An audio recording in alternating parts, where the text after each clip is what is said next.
علامہ صاحب کے YouTube channel کو سبسکرائب کریں اور Facebook پیج کو فالو کریں۔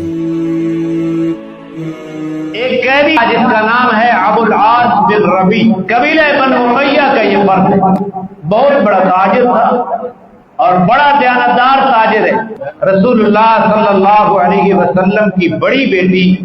سیدہ زینب رضی اللہ تعالی عنہا کا شوہر جب بعثت ہوئی تو آپ کی چاروں بیٹیوں نے آپ کے اوپر ایمان لایا، رقیہ نے بھی، ام کلثوم نے بھی، زینب نے بھی اور فاطمہ الزہرا نے۔ بڑی بیٹی بعثت سے پہلے ابو العاص بن ربی کے نکاح میں جا چکی تھی۔ ابو العاص بن ربی مسلمان نہیں ہوا، غزوہ بدر میں کفار کی جانب شریک ہوا اور قیدیوں میں آ گیا۔ حضرت زینب کا شوہر ہے، اب اس کو بھی رہائی کرنی، تو آپ نے اس کو بھی کہا کہ اب فدیہ لے کر آؤ۔ حضور کی بیٹی زینب ابو العاص کی زوجیت کے اندر ہے اور مکہ میں ہے۔ ابو العاص کافر ہے اور زینب مسلمان ہے۔ زینب مدینے میں نہیں ہے، مکہ کے اندر۔ یہ اس وقت کی بات ہے جب تک کہ جناب رسول اللہ کی شریعت میں کافر اور مسلمان کے رشتے کی ممانعت نہیں آئی تھی، تو حضرت سیدہ زینب نے فدیہ دے بھیجا اپنے شوہر کا۔ فدیے کا مال لے کر آنے والا کون شخص تھا؟ ابو العاص بن ربی کا بھائی عمر بن ربی۔ اس مال کو جب رسول اللہ کے سامنے لایا گیا، اس فدیے کے مال میں ایک ہار تھا۔ رسول اللہ نے وہ ہار دیکھا، حدیث میں آتا ہے آپ دیدہ ہو گئے، آپ کی آنکھوں میں پانی بھر آیا اور آپ اپنے صحابہ کو کہنے لگے اگر تمہاری اجازت ہو تو یہ ہار میں اپنی بیٹی کو واپس کر دوں۔ یہ ہار جب میری بیٹی کی شادی ہوئی تو میری بیوی خدیجہ الکبریٰ نے اپنی بیٹی کو تحفے میں دیا تھا۔ صحابہ نے کیا دیر لگانی تھی، صحابہ نے کہا یا رسول اللہ واپس کر دیں، تو وہ ہار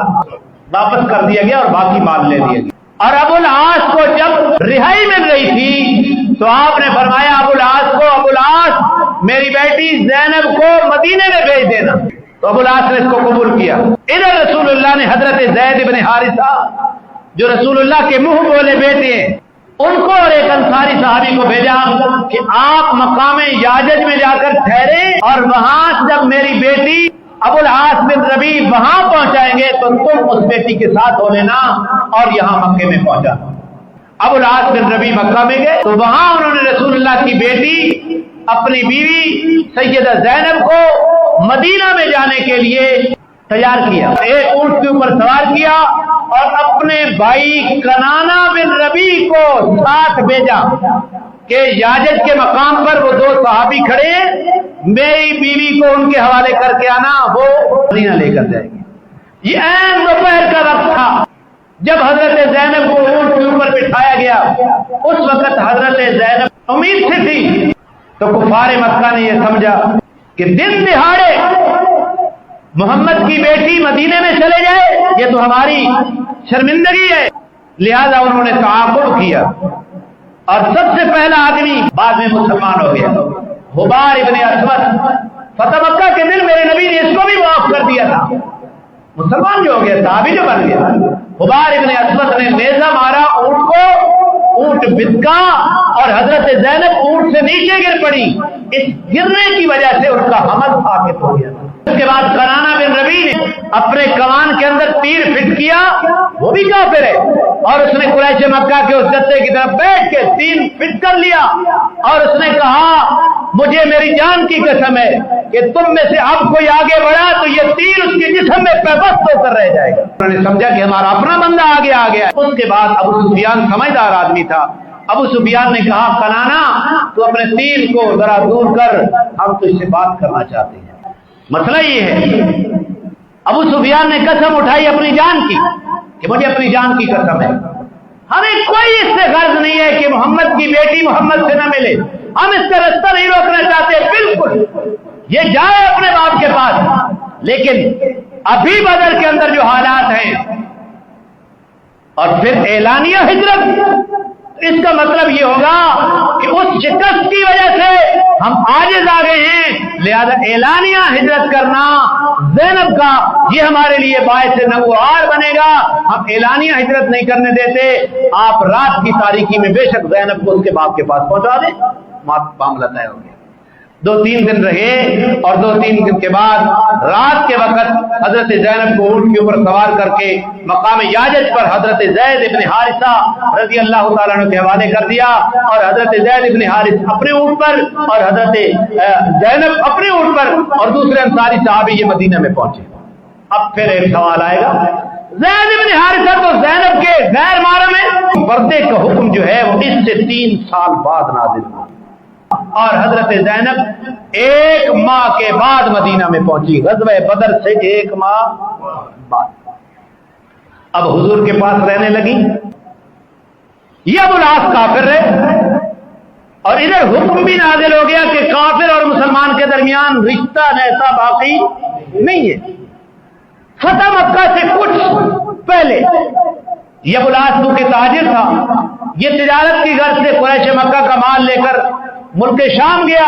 مسلمانوں کے سریے سے ٹکراؤ ہو گیا، مسلمانوں کے اس سریے نے اپنا سارا تجارتی مال لے لیا۔ ابو العاص بھاگ کر مدینہ میں آ گیا اور صبح کی نماز کے وقت حضرت زینب کے پاس آ کر پناہ دی، اپنی بیوی۔ تقریباً یہ 5 سال کا عرصہ گزر گیا ہے۔ آپ صلی اللہ علیہ وسلم مسجد نبوی میں تشریف لے گئے تھے نماز پڑھانے کے لیے، آپ نماز سے فارغ ہوئے، حضرت زینب نے عورتوں والے چبوترے سے آواز دی، او مسلمانوں، میں نے اپنے شوہر ابو العاص بن ربیع کو پناہ دے دیے۔ حضور سلام پھیر کر صحابہ کی طرف بیٹھے، اب آپ نے بھی سنا کہ میری بیٹی پناہ دے رہی ہے، تو حضور نے فرمایا ایھا الناس هل سمعتم ما سمعتم، لوگوں جو میں نے سنا ہے کیا تم نے بھی وہ سنا ہے؟ قالوا نعم، تو انہوں نے کہا ہاں، صحابہ نے کہا ہم نے سن لیا۔ تو انہوں نے فرمایا اس ذات کی قسم جس کے قبضہ قدرت میں محمد کی جان ہے، جب تم نے سنا میں نے بھی اس وقت سنا، اس سے پہلے مجھے بھی اس بات کا کوئی علم نہیں، لہذا اب تو زینب پناہ دے رہی ہے، مسلمانوں میں کوئی کمزور سے کمزور آدمی بھی اگر کسی کافر کو پناہ دے دے تو اسلام اس کی پناہ کو قبول کرتا ہے۔ نماز پڑھانے کے بعد رسول اللہ حضرت زینب کے پاس تشریف لے گئے، اس کا اکرام کر، اس کا احترام کر، اسے کھانا کھلا، لیکن اب تو اس کی بیوی نہیں رہی ہے، میاں بیوی والا رشتہ ختم ہے۔ ابو العاص بن ربیع رسول اللہ صلی اللہ علیہ وسلم کے پاس رہے، اور آپ صلی اللہ علیہ وسلم کی اخلاق سے یہ ابو العاص بن ربیع جب متاثر ہوئے،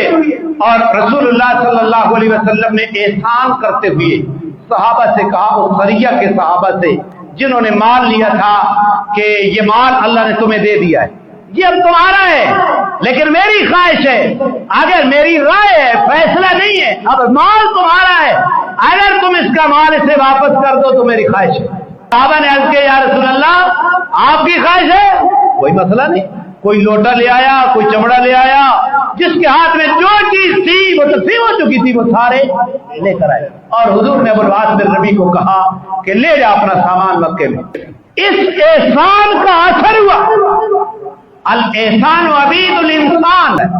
اس احسان کا احساس ہوا۔ رسول اللہ کے دعوات ابو العاص بن ربیع کو اندر اس اسلام گھر کر گیا، لیکن اس نے اظہار نہیں کیا، اس نے مکہ میں گیا، اور مکہ میں جن لوگوں کا تجارتی مال اس کے پاس تھا ابو العاص بن ربیع کے، اس نے سارا تجارتی مال ان تاجروں مکہ کے تاجروں کو دیا، اور کہتا ہے یا معاشر قریش، کیا میرے پاس تمہارا کوئی مال کسی قسم کا باقی رہ گیا ہے؟ یہ سب میں نے دے دیا ہے۔ انہوں نے کہا ہم نے تجھے وفا کرنے والا پایا۔ اس کے بعد ابو العاص کہتا ہے فتح مکہ سے پہلے قال کہتا ہے فانا اشهد ان لا الہ الا اللہ وان محمدا عبدہ ورسولہ، میں گواہی دیتا ہوں اب مکہ میں کھڑے ہو کر کہ اللہ کے سوا الہ کوئی نہیں ہے، اور جناب محمد اللہ کے بندے ہیں اور اس کے رسول ہیں۔ اگلا جملہ بڑا درد بھرا ہے۔ ابو العاص کہتا ہے کہ میں اسلام وہاں بھی قبول کر سکتا تھا مدینہ میں، لیکن میں نے وہاں اسلام اس لیے قبول نہیں کیا